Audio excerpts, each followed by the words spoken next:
Hey everyone, welcome back to our channel. In today's video, you're going to see how to use or how to do AI mermaid filter trend on TikTok.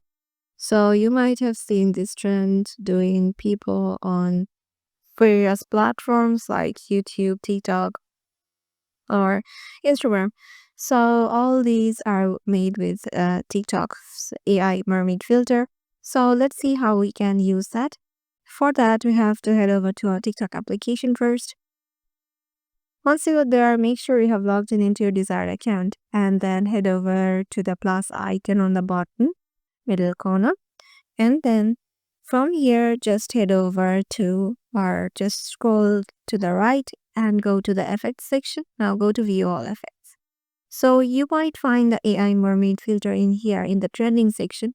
But if you can't find it, what you can do is just to tap on the search icon.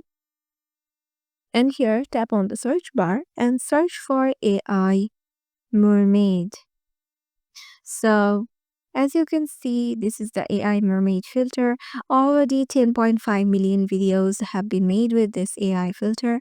So, we are going to tap on this one. And as you can see, here's the preview of this filter. So, let's head over to this filter on the top, select the filter. And now what you have to do is just to select any picture from your gallery, and then the process of creating this AI mermaid will be started. So yeah, this is how easily you can just use mermaid AI effect trend or mermaid AI effect on your TikTok. Hope this video will help you out, and we'll see you in the next video. Till then, goodbye.